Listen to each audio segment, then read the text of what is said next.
This is the Red All Over Show with me, Josh Everton, Andy Simcox, Alan Smith, and Craig Wood. And we thought we'd have a bit of a steady one today. We thought just a nice Mansfield preview, but no. As of 4 o'clock today, Darrell Clarke has been relieved of his duties as head coach. So the board have got rid of Darrell Clarke, and Conor will be taking charge for the remaining games this season. So we're going to discuss that decision and how that could impact us for the rest of the season. And then we're going to preview Mansfield. So let's get stuck into it.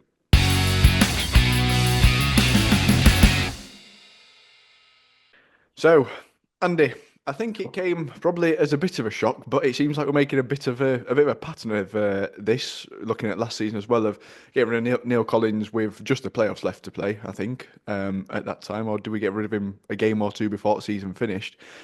It seems like we're making some sort of a pattern of getting rid of managers, and the Darrell Clarke one seems a little bit of weird timing for me because it's almost like the season's gone a little bit. There's still a half a chance of getting in there, but I mean, I'd understand it if we were to bring in Michael Duff, who's just been sacked by Huddersfield, and also you've got Paul Warren, who's just been sacked by Derby as well. So there's two decent managers out there, but obviously Mladen's come out with a statement of saying we'll make a decision in the summer. Then Conor has got next 10 games, someone who's got zero management experience in men's professional game.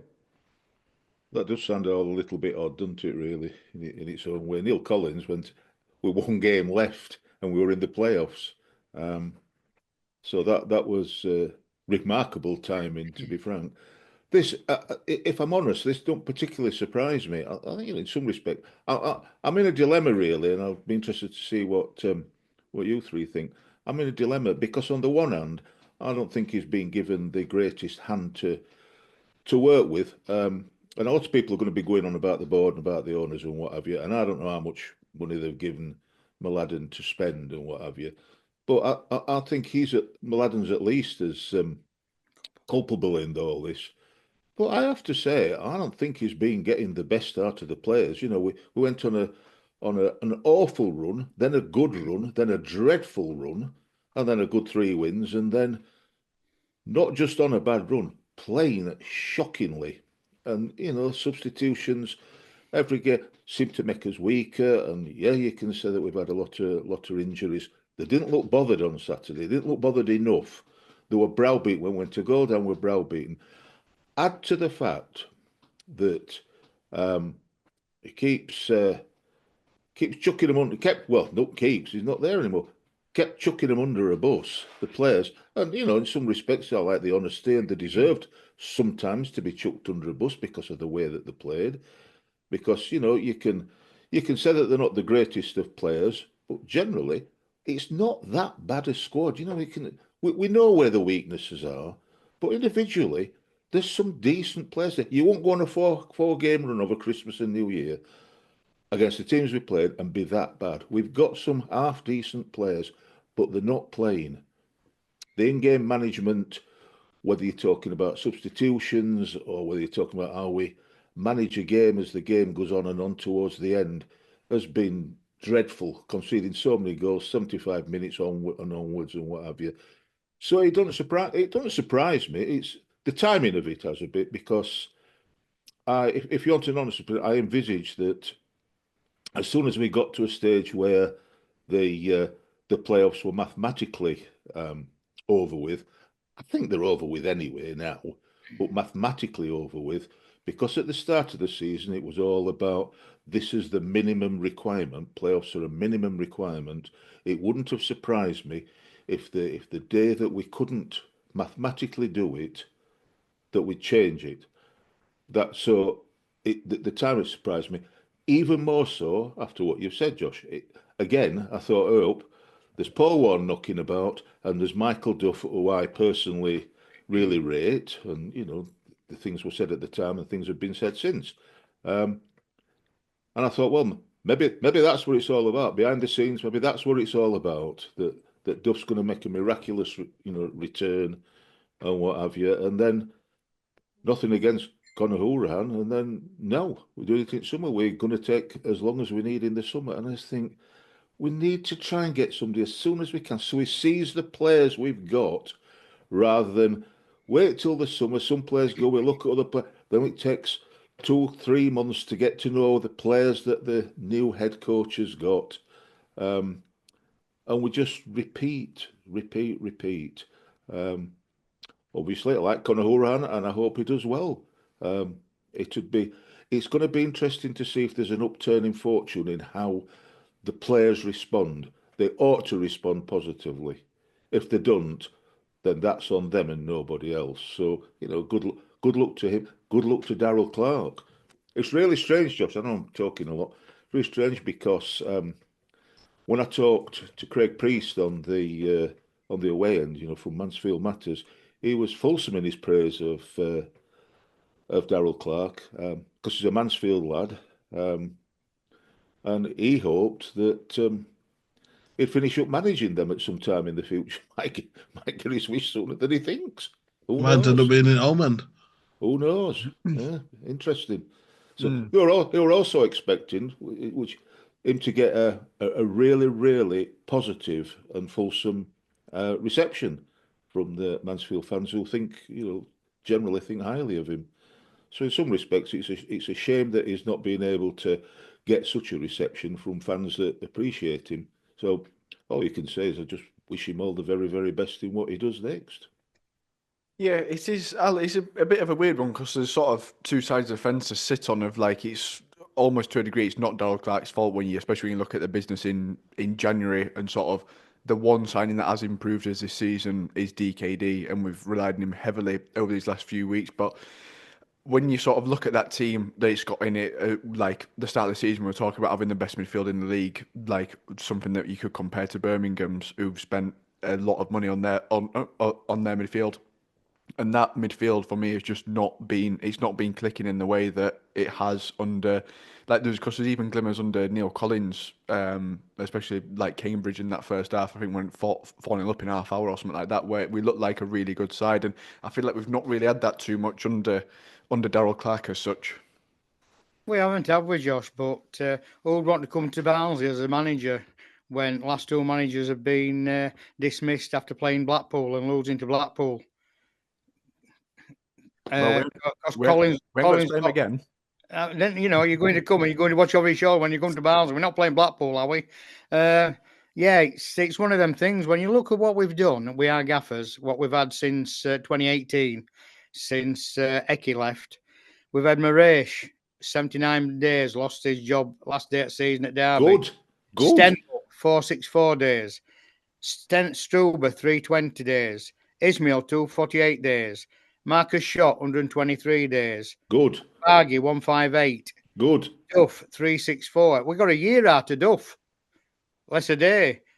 Collins, 287. And Clark's gone today on 293. With no continuity. We need to get, well, I'm angry with Mladen with the January transfer window because they're giving nothing extra to play with. And when you've nothing extra to play with, and the players who we brought in, we've not seen anything of them, have we? He's not picking them, he's not starting them, and we've weakened the squad. And after the last two seasons where we've been pushing and in playoffs, Wembley final, semi-final, we should be going even further forward. And the club and the ownership should have bought into that and done the right thing by a new coach who'll come in the summer, ready for the start of the season. They've only backed him with one player, and that's DKD. And we ended up getting DKD after we played Mansfield. First game at season, we lost 2-1. And it was last day at transfer window, I think we got DKD. Was it near enough? And I think they wanted about 500 for him, and they pushed us for 750. So it's gutting, I feel, for lad. And we're getting Conor now.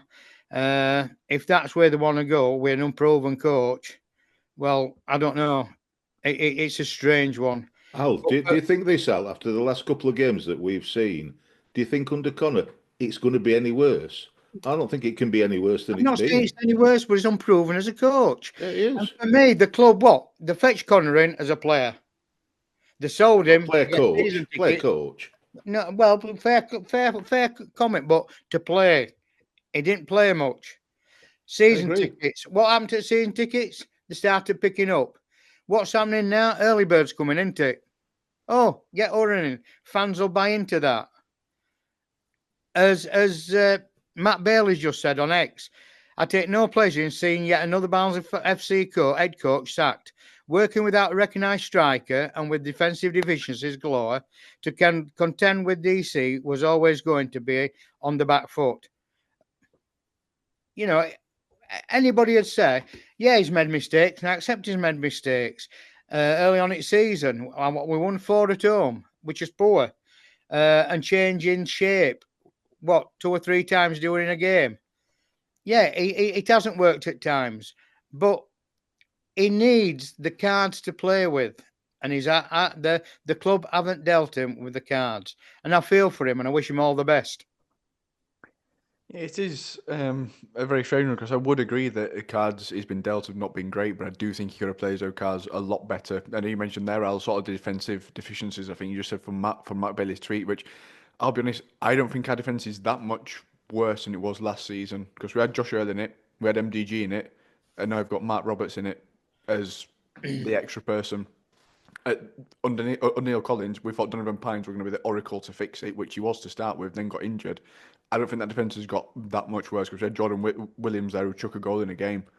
So I think for me, just on that defensive frailties comment, I do think that is down to style. Speaking of style, Craig, one thing that Mladen did say is they want to get back to the high pressing, attacking football, which is something I do think has been missing this season. My one gripe with Darrell Clarke was I didn't know the style that we played. It wasn't really high press. We didn't really sit behind the ball. It was just a bit of whatever anyone fancied on the day, and we didn't really know what we're going to turn up either. Whereas I think as Al went through sort of most of them names, then you kind of knew what they were going to do or how they were going to play. And we obviously had that consistency of a period of time of when we got Stendhal, Strubeck to an extent did a little bit of pressing, and then obviously Valerian off the back of that, where we knew exactly what we're going to get of the high press. They say we want to return to that, but I'm pretty sure that were also the mantra when we got Darrell Clarke in was to continue with that, because as far as I knew, there were never any deviation away from wanting to play that way. Yeah. To be completely honest, I think the deficiencies this season have been in defence. I think attacking wise, I think we've been decent. We've just been missing a clinical finisher. They said they want to get back to that style. It'll work in League One. Yeah, perfect. We'll get promoted, but we'll get destroyed in the Championship if we play that way, because the teams are just that much better. So what I'd rather get is a tactically astute manager that can play both ways. You know, Duff at times could press.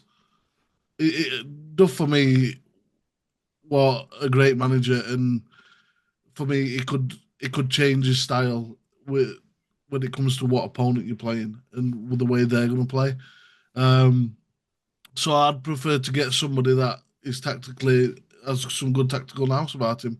I don't want. We enjoyed Stendhal, but he was way too gung ho. He was way too pressing. Where he neglected the defense completely. And we had a good defense back then. You know, if you think back, we had Liam Lindsay, Mads Anderson. You know, we had a decent centre back pairing. As for Darrell Clarke, I said a couple of weeks ago it would not surprise me if he got sacked, and I said it were coming, and I'll tell you why it were coming, because the board was starting to get some heat, and I said as soon as the board get a little bit too much heat, they will sack Darrell Clarke to deflect. And they've done exactly what I said they would do. They've sacked him, they've put Orion in his place. They're going to go with the old media spinners. Oh, we're going to take a long process, we're going to get the right man in, blah blah blah blah blah. Same things they've said before. Right? For me, it's not the manager that needs to change. It's the owners either need to sell up or they need to change the way they run the club. Just on that comment, just whilst you've said it there of the heat, do you not think it also does pile a hell of a lot more heat onto him to get this appointment right? Because I get exactly what you're saying, and I agree with you. It is a it seems like deflection. It's almost like a scapegoat. Yeah, Dark out the problem, but if you see no improvement under Conor Hurrian, and then someone comes in and then still has the same, if there's no investment in the summer and there's no figure, there's no one else to blame because there'd have been Neil Collins, Darrell Clarke, Conor in the interim, Devaney in the interim, and we've got no better. Well, I mean, they've did it with Poyer, Ashbaggett, and then there was Shop come in. They'll just keep rifling through managers, and they'll just keep putting it on the manager, on the manager, on the manager. And for me, I feel sorry for Darrell Clarke. You know, I don't think he's the best manager in the world. I don't think it'd. I don't think it'd have. I think he could have got us to the championship, but I don't think it'd have took us any further than lower table. You know, I don't think he's a fantastic manager, but I think us Barnsley fans, we saw a lot of him in us. You know, he want he didn't. He said things are the one, things like that. I think he was a decent manager, but I asked a question at a fans forum of about 2 years ago, I think it was, and I said to him, I said, does the manager get an input in what signings we bring in? And they turned around and were like, yes, of course they do. Are you telling me he picked Rodriguez? Are you telling me he even knew the guy was before we signed him? Because I would argue that he does not watch the French second division. He does not have a clue who he is. And he got brought in as a panic buy because we couldn't get anybody else. So it's not the owners then, Craig, because they didn't. It's Mladen and the owners. All of them. They didn't bring him in either, did they? Because they leave the day-to-day running to both. Yeah, but they sign the checks at the end of the day. They sign the checks. I don't think they do. I think they give Mladen a budget to work with, and then he spends it how he wants. It's not like Nirav. Like Nirav will have a say of someone comes in with 10 million quid for something. Well, then they're wrong for giving Mladen all the not letting manager have a say in it then. But I agree because they should say you two should work together. And I don't think Clarke had anything to do with shopping at John Lewis either. No, I agree. I agree that these signings are thinking, but like my understanding of how football works now is it'll be a case of they'll just give a list to Darrell Clarke and be like, here's like the data, the package. Here's what we're willing to pay. I can't see him picking Rodriguez off a list. No, but that's the thing. If there's a list, and 4 goals in 2 years for a second division French team. We've worked for. Well, you look at Carlton Morris, who got about 8, 10. But at least but we'd seen him play in England. Yeah, but no one. Yes, but it wasn't prolific. And he could have knowledge. I know what you're saying. I know what you're saying about that. And then you look at coaches that he might know. No, I'm just saying, but also from MDG as well, who can a similar route via Rodriguez. Every now and again, not every single. Every now and again, you're going to get one that comes good. Yeah, right? And every now and again, you're going to get a stinker. It's just how it's going to be. But we're getting more stinkers than the ones that done good. Yeah, I agree. I agree. It's getting worse, but also at the same, I agree. In terms of going back to managers having input, there's a degree of the club have to look long term. Of Darrell Clarke's not going to be here. He's probably not going to outlast the sporting director or the board. It's just fact, and he hasn't. So I can see DKD would definitely somebody that he would have wanted, right? Because of the work he did at Mansfield, the price was decent. It wasn't astronomical, and it just shows, doesn't it, that when you identify a player and you go out there and you work hard to get them, and they can come good. But I don't see us having Rodriguez on a list beginning of January. No, neither do I. I think panic buy. It's a panic buy. Completely. But on that, if it gets to a point where we've got no one in, it's like Darrell Clarke. It's like, do you want this player? Do you want a body or not? Do you want? They could have just kept Dallas. I'll be completely honest. They could have just kept Dallas. Yeah. There's no need to loan him out. It's like I said. I do feel sorry for Clarke, and I think that they've pulled the trigger now purely because the heat's coming on them. And do you know what? Right, I like Nariv as a person. I like his passion. He wants to get into football. I just don't think he knows what he's doing. I like what Jack's doing with the women's team. You know, she doesn't have much input in the men's side. But for me,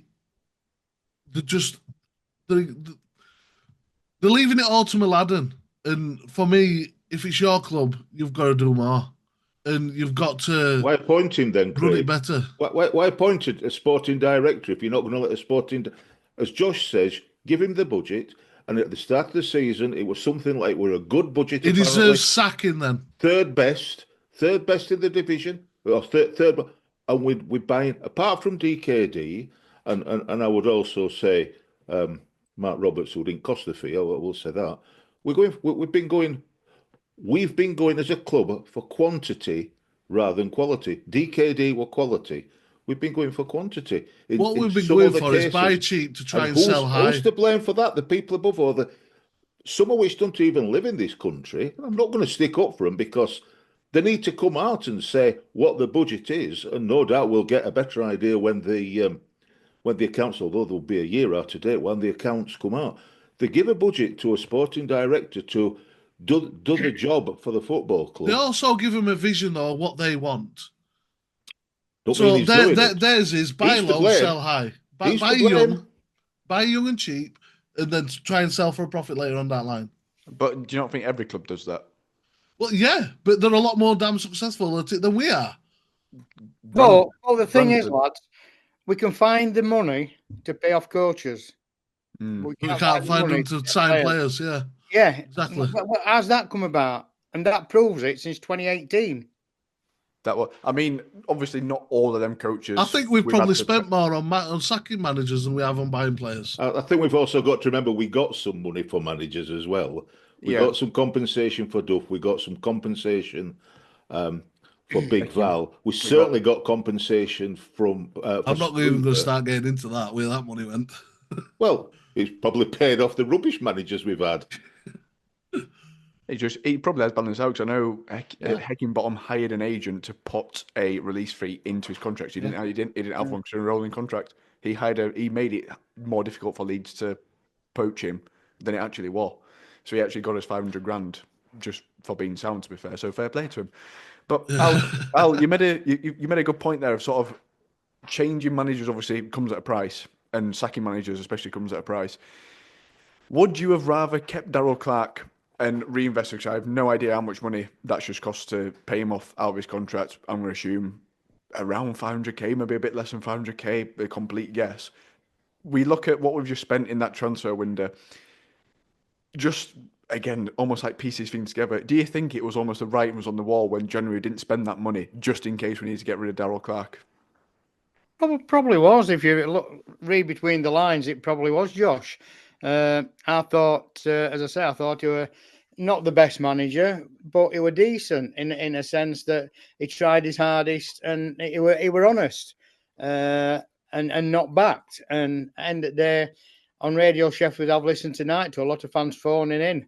A lot of them are phoning in saying they're not renewing season tickets because it's not down to Darrell Clarke. It's down to the ownership, and they're not going to spend the money when the ownership aren't doing the right thing for the football club. So it's a balancing act, isn't it? End of the day, what's your beliefs? And as I say, I'm on the side of. I was shocked today that they got shut of him. And as Andy says, watching his away end, the Mansfield fans were going to give him a big round of applause and accept him for who he is.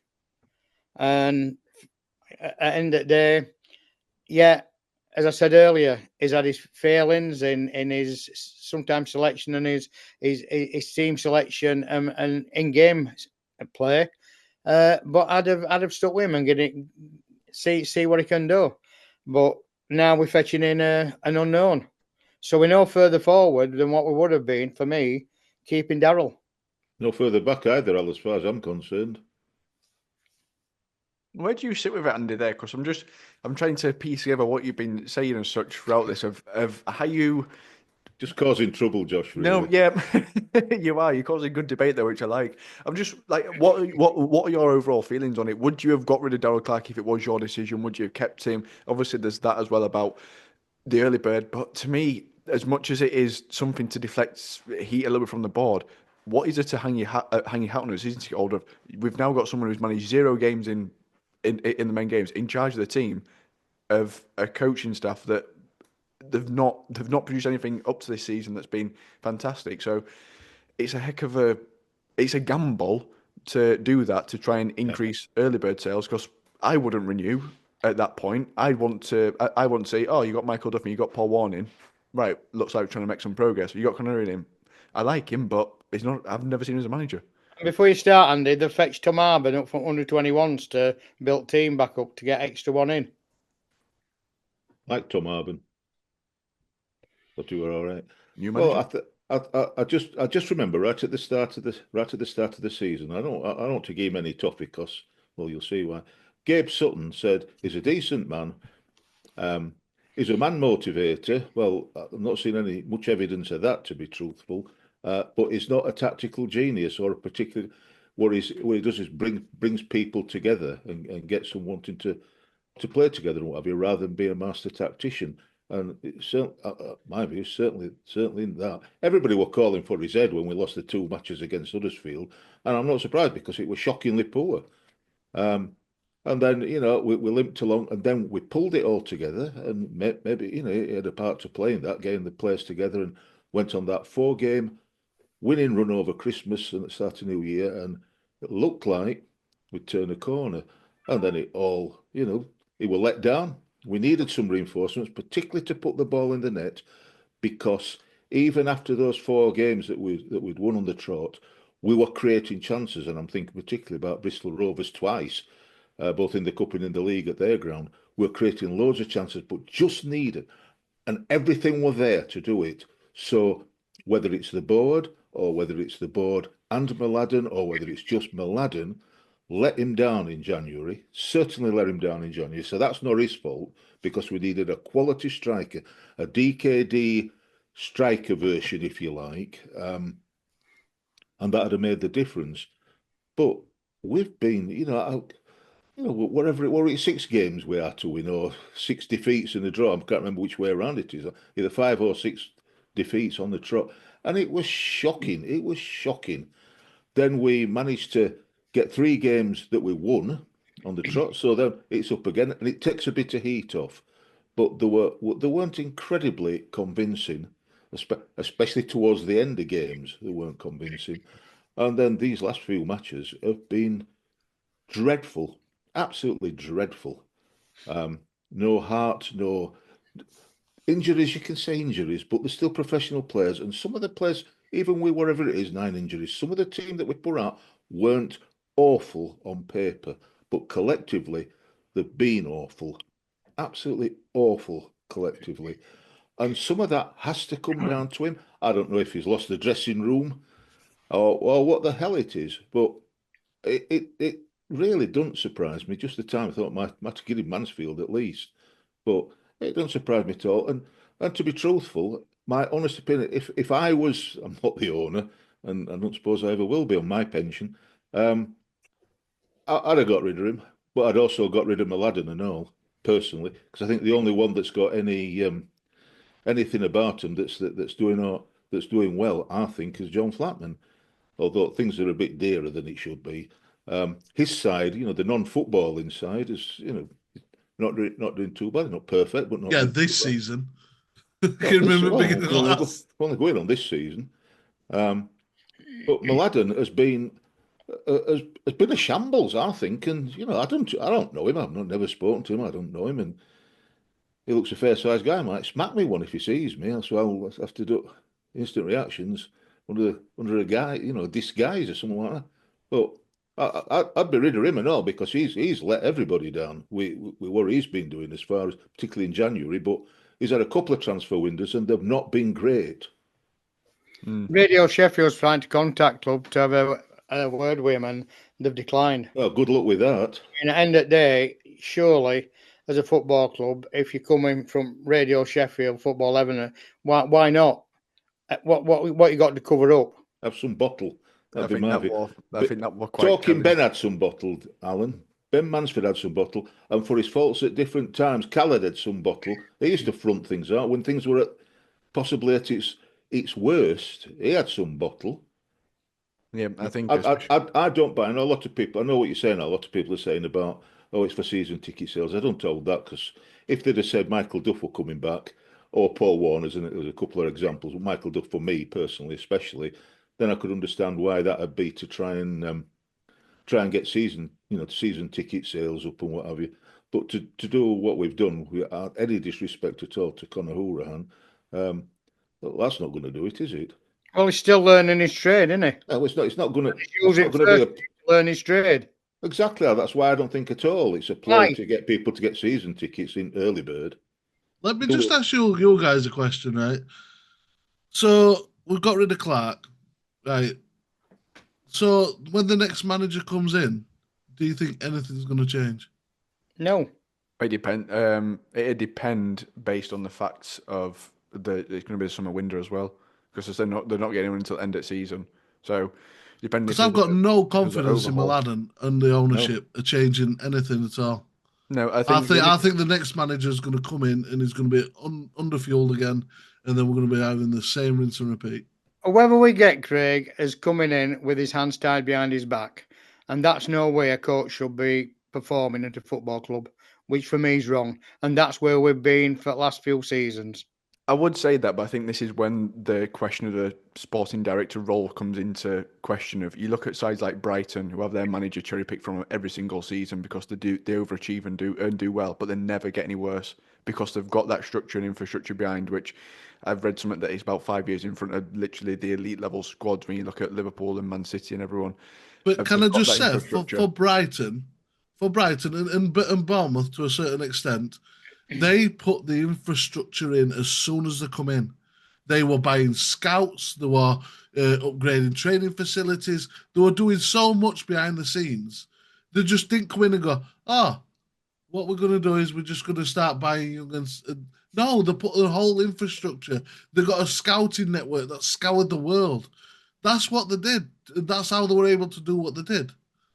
Yes, but also Brighton came in with a lot more money than what we do in terms of actually investing into the club. And we never had a sporting director before this. We never had a director of operations. I think he's John Flatman's title. We never had that role, which to me it looked like the board were going down that route to try and keep that continuity in there, which it's just not working, which to me falls on Mladen's shoulders, and it should be Mladen that moves on. He's not a football person. He doesn't come from a football background. You look at Luton, I think theirs is the centre half that used to play for him is their director of footballer there. Forget his name. Maybe not the best example, Josh, since the bottom at league. No, but it was Mick Amford that got them into the Premier League from their signings and sort of galvanising that squad. And you look where they've I think they're scouting barnsleyfc.co.uk.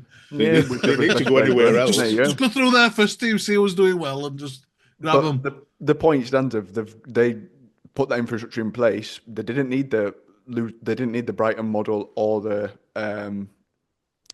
Bournemouth model necessarily of going out and sort of picking up all these gems such as Matoma, etc. But they did it on their budget and they brought in everyone and they got promoted. And obviously it's not working very well this season for them, but they got up there, they lived the dream, they were competitive in Championship. That's a pipe dream for us at the minute to be competitive. See, the thing is, it's forever a rolling ball. You've got to keep improving, innovating. And I just think, like, I can only see us going down. I can only see us drop every year since they took over. We've got worse and worse and worse and worse. That's factually it's not correct though, because we didn't. We've finished it. We got promoted once. Yeah, we got promoted in I think we almost won the league for the first time ever, and we finished fifth in the Championship. Like, all right, we had one good season in the Val when no fans were allowed in stadiums. That's by the point of we still beat. No, but what I mean is over the term of their legacy at this club, we are now in a worse position than when they took over. Yes, but it's not the overall trajectory. It's not just concept being. It's not like we've gone from like top end Championship. But I just mean from a standing point. From A to B, we're in a worse position. But then if we got promoted this season, we'd be back exactly where we were. Like, it's not. But we're not going to get promoted. No, we're not. But it's like we've still been competitive in League One to the point of I think we're before Patrick. But we had, but I mean, not just league position. I mean, the home games were a lot more enjoyable back then. There were a lot more fans coming to games back then. I mean, everything seems to have gone downhill since then. I mean, because we're playing rubbish you football. You go to the same amount of matches as you did back then. No, but that's because I live in Manchester. But like the up and down of that is the quality on the pitch, which is not it's not good at the minute. You look at Michael Duff's season, yeah, Oakham were full, atmosphere were there. You look at under Stendhal probably all that season. Sorry, when Lee Johnson, did the bot take over that season or the season before, or the season just before. That was probably the best Oakwell's ever been for me when we Yeah, beat yeah. Walsall and Millwall. That's probably the best Oakwell's been. Yeah, but that one one's under no owners. That's what I'm saying. That will probably be the best it's ever been Yeah. whilst I've supported us and can remember. But one thing I would say is, whilst it's been up and down, and it feels like it's been 2 seasons now of downwards, I've also, when we finished 16th in League One, when Conor first signed, and we were horrible for that first season when we had James Bailey, who was possibly the worst player I've ever seen in my life, playing central midfield. That wasn't a good season. Then we went out the season after, bought Sam Winall to actually score goals, and we finished 6th and got promoted. So, like, as much as it feels like we've gone up and down, I get the argument now, but no one more moaning when we finish 5th in Championship. But do you agree, lads? We need a coach like Chris Wilder at Sheffield United, somebody who we hold on to, somebody we believe in, somebody who can we build around. We don't have that anymore. No, but we should have. Yeah, we should. See success where the manager's being in. Yeah, they might not be best, but they make their mark and they move on, and then they grow. We're not getting growth in our team or anything, are we? We're going backwards. We are going backwards, and that's what I hate to see. And as I say, on Radio Sheffield, season tickets, fans not purchasing 25 years they've been, and they're not going anymore. Somebody, a guy 40 odd years, I've had enough. I hate to see it. I hate to see this. It's our football club. We love it. Right. And So we don't own it, mate. That's all that matters at the end of the This day. keeps happening to us. It is. It's just sad. It's just sad because he's getting to the point of apathy against it all. It's not even anger or despair or anything like that anymore. It's getting to the point of it just. Why bother? I can do better things for 90 minutes on a Saturday afternoon. I can't. I don't want to do help better though. I know. I want to go to Barnsley and I want to see my team play. But the ownership's got to understand. It feels like a chore now. That it's easy for them to get shut of a coach, but we see it differently. I think you make a really good point there, Al, because even when Stendhal was there, because he just got Barnsley and sort of galvanised the entire fan base on his own, we could really identify with that squad that it weren't the best, but they try. We won one game at Fulham, first game of the season. We thought we were going to win the league, and then that didn't end very well. But you could give Stendhal benefit of doubt because we're having a go in games. Yeah, we weren't great, but we'd have a go. And like you said, too gung-ho in Championship and not really astute enough to change it. But that risk style, and they were just sticking Still with played exciting football, though. Yeah, that's one thing. Kevin Keegan's style, weren't it? We might concede 3 goals, but we're going to score 4. Yeah, that's it, yeah. And like we didn't... Different under Struber. We'll try to keep a clean sheet and maybe score 1 or 2. Yeah, which ultimately did keep us up off the back of it. But it just works. It just worked under Stendhal, and it does feel like the only time we've had that since Stendhal was Michael Duff. Since then, it's just been more and more disconnected. And I don't think it really helps when you get foreign managers in as such, because I always think that's hard. But Stendhal did buck that trend of he just got it. He just came in, he got it. And I think that's a lot down to personalities of managers as well. I've got one for you, lads. 10 games left. What do you reckon the board's going to after Judge Conor Horahan? I think if he does well, he keeps job. Yeah. If he keeps us, Leyton Orient have fell off at the minute, so they're 3 big games in April, aren't we? Bolton, Leyton Orient. I think Bolton. I back Bolton to push for top 2. And Birmingham, aren't we? Yeah, Birmingham, they're the one league. That just depends if they want. I think Wrexham are going to fall off, to be fair. And didn't look great last night. But I don't know. I think if he does all right, maybe 5 wins, couple of draws, doesn't lose too many, I think he'll put his name. I mean, he'd want it. These opportunities don't come up very often, so he'll want it. But I don't think he's the right choice. Bolton did it the right way. I think Ian Everton run out of ground, and they did right to what they. But they got Schumacher in. They didn't muck about saying, "Oh, we'll put someone in charge to the end of the season."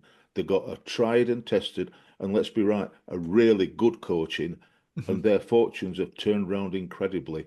I honestly thought when we heard the news at 4 o'clock, I honestly thought, get ready, 5 o'clock, before we record this, 5 or 6 o'clock. Please don't be 7:30, but 6 o'clock. It'd be Michael Duff. Does this just show more like incompetence, though? I mean, Yeah. if they were thinking about sacking Clarke, wouldn't you have already done the groundwork and Yeah. have some players, Well, have some managers on the list? Bolton, as Andy says, Bolton showing ambition. What they've done is they've seen Schumacher get sacked, and they've been like, right, do we think Ian Evatt can take us anymore? And they're like, no, he's not proved that he can do it. Right, we're going to get him out, get him in. We want to go up. We want to, get promoted. And for us, I think it just shows that as ownership, they're seeing that fires are getting a bit hot, so they're like, oh, we'll get rid. We'll put Orhan back in because we know how much the fans love him. We'll see how he does. If he don't cut mustard, we'll get somebody in summer. And it's like, again, it's just showing that they're not football people. They're not from a football background. They don't understand. They're using the name, Craig. Mm. Well, they're not Personally, using it very well. I'd be straight up phone to Duff me. Personally, I would have. I'd have rang him the hour after he'd been sacked and said, "Stay in Yorkshire, mate. Nip down Barnsley. Let's have a look at this contract here." You know what I mean? That's what I'd have been doing. I think that's the real big question. Because he showed that he can teach this team to defend. Right? I'm sorry, but that's one thing that Clarke couldn't do. He couldn't get the team to defend. Duff could, but he could get us to also.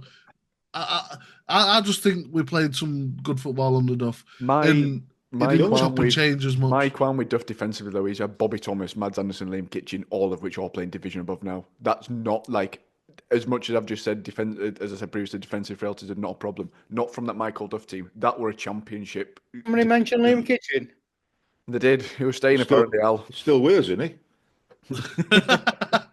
Definitely not getting rid of him.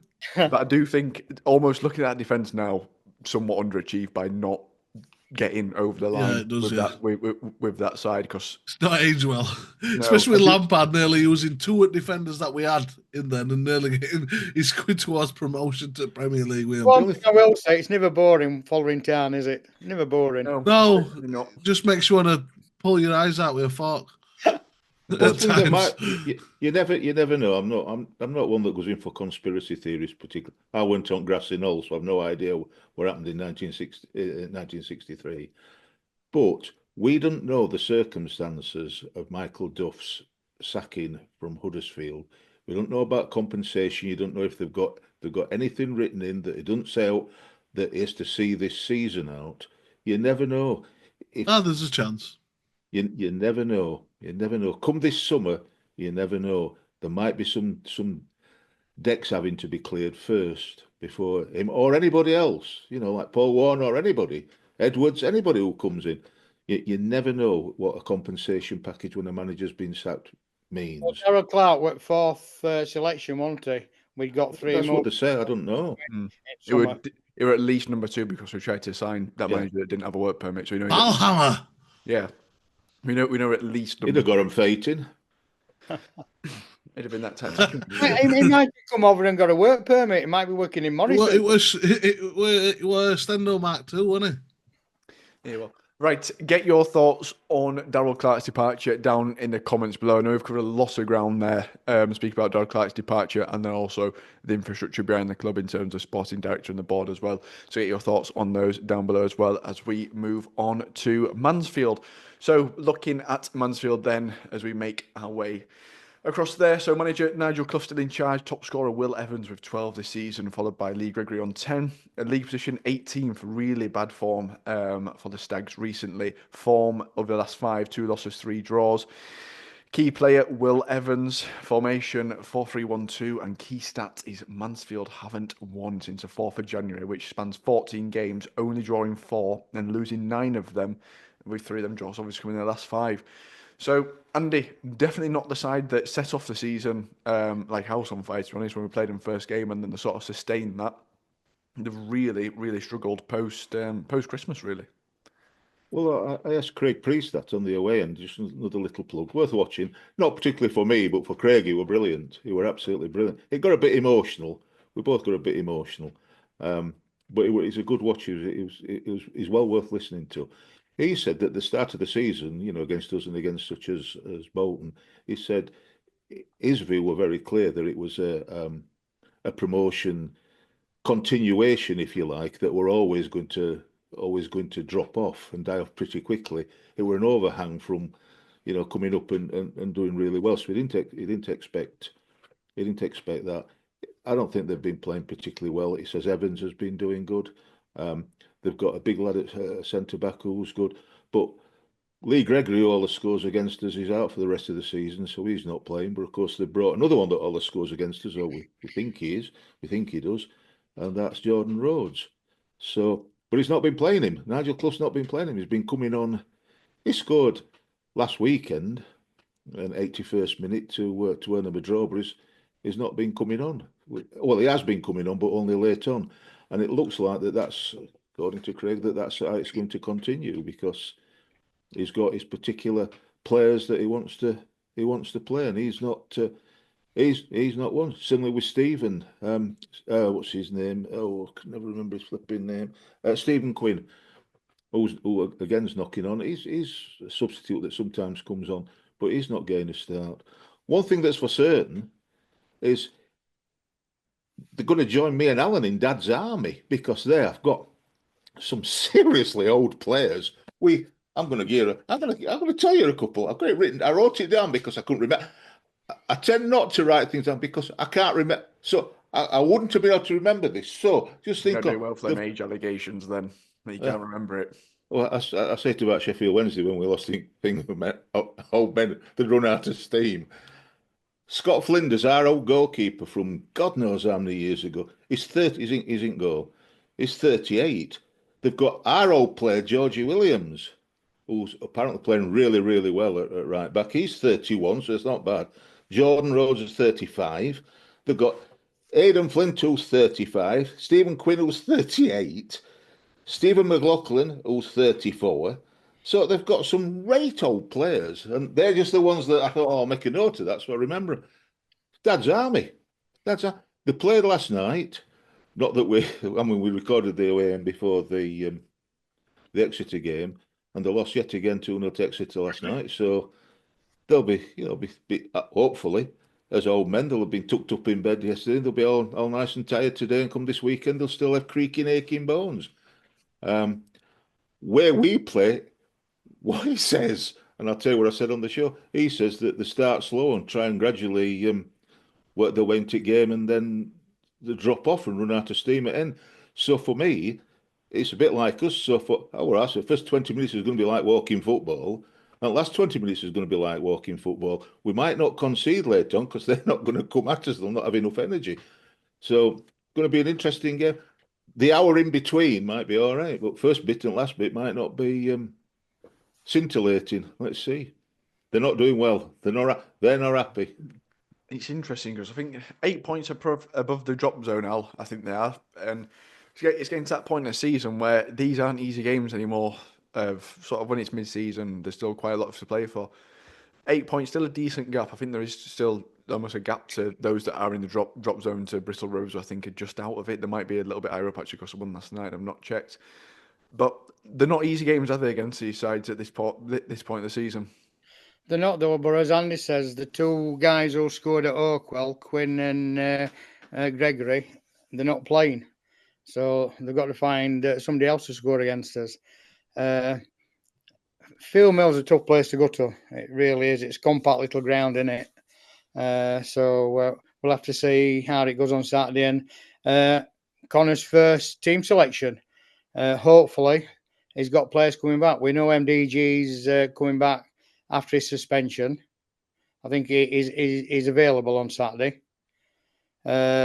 We've got Phillips behind me. Hopefully, Adam Phillips has picked up and he's available. And also Josh Earl, if he's fit. So hopefully, we'll know at press conference we've got players coming back. to fill in some gaps what we had against Blackpool. So hopefully we can give them a game. But I don't know. It's a tough one. How do players take the fact that Gaffer's gone? Are they going to kick on for Conor? Who knows? It's a new one, isn't it, for them? And it's a fresh start for a lot of players. Yeah, it is a bit of a weird one, Craig, obviously, because we're almost coming into this as much of an unknown as we possibly can do, because we've got it's not like we've got a new manager and we're like, oh, they'll play this way, or we've got we've got no idea what Connor's going to do.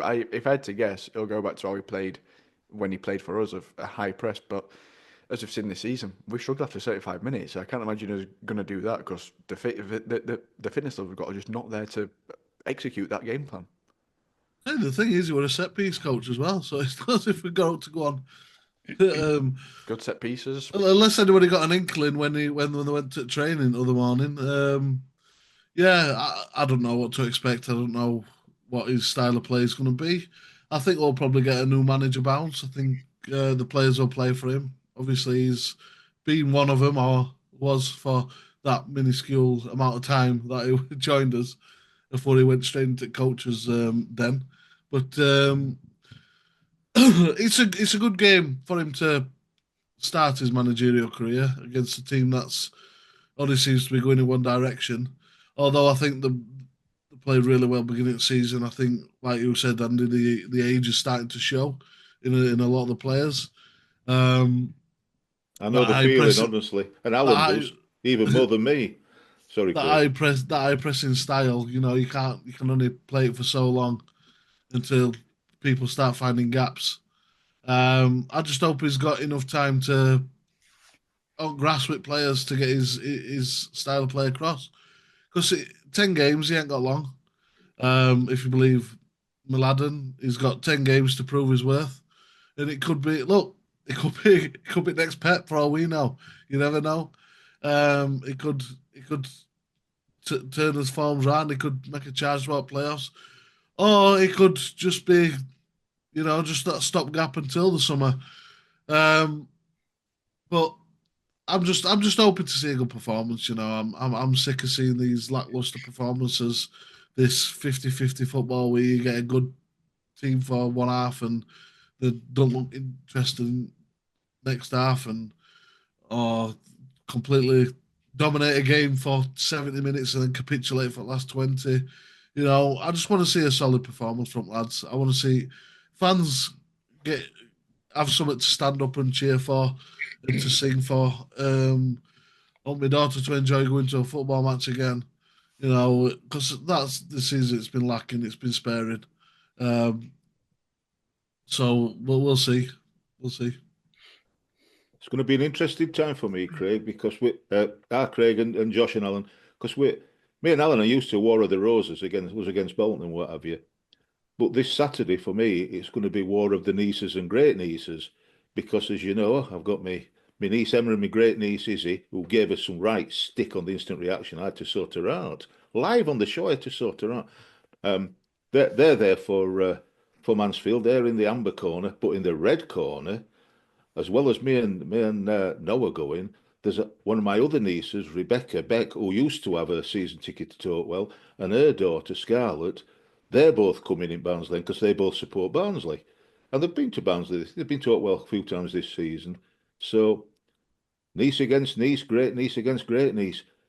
Lightning's got to strike in our side this time. Not again. We can't lose to them again. Becky and Scarlett need to come out on top, and Emma and Izzy need to get some tissues. I've told them. No, there we go. I'm glad you've told them. I've got them told. Don't worry about that. I've told them.